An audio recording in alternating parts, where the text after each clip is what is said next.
This is Jeff Gentry BPA, Bloodstain Pattern Analyst. Today I'm going to demonstrate a gush pattern. And a gush pattern is simply a large volume of blood that is pretty much just spilled out onto a surface. Usually this happens when there's an injury to the airway or something to where the body can accumulate a volume of blood in one spot. So it could be a head injury, it could be an airway injury, and then you get blood in your mouth and it essentially just dumps out onto the surface. So I'm going to demonstrate that really just by dumping blood out onto this cardboard here. So we're going to use our synthetic blood, fake blood. There's a lot of blood. I don't want to use all mine. So first I'm going to try 1/3 cup. And the only reason I'm standing up off the surface is because this blood's going to go all over the place and I don't really want it to get all over my shoes and pants. So we're going to go with 1/3 cup of blood first.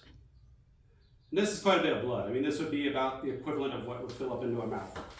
So I'm just going to dump it out onto the surface at about 6 feet. 1, 2, 3. Okay, so it pretty much just spilled out onto the surface. There were some little radiating areas, so some kind of projected out.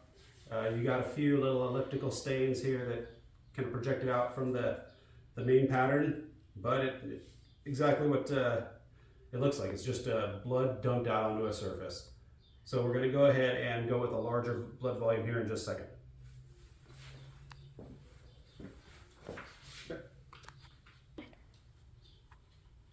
Okay, so now I'm all set up again. This time I'm going to try 2/3 or a little more than 1/3 cup of blood. I'm going to go from a little bit higher. I want to see if it looks any different.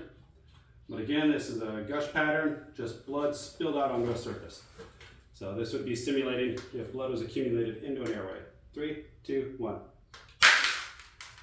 Okay, so that one looks a lot different. So that one I actually turned it over and created a little bit of force. So like as if somebody were coughing it up.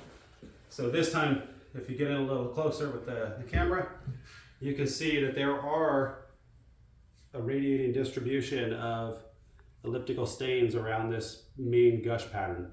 So the majority of the blood's in the middle, but then you do see spatter out away from the pool. Now this is a lot different than an impact spatter pattern because the elliptical stains are bigger, then you've got this large pool in the middle. So you can differentiate between a gush pattern and an impact spatter pattern. And I'll show in a minute, in a future video, what it looks like if it were actually projected out under force with a pipette.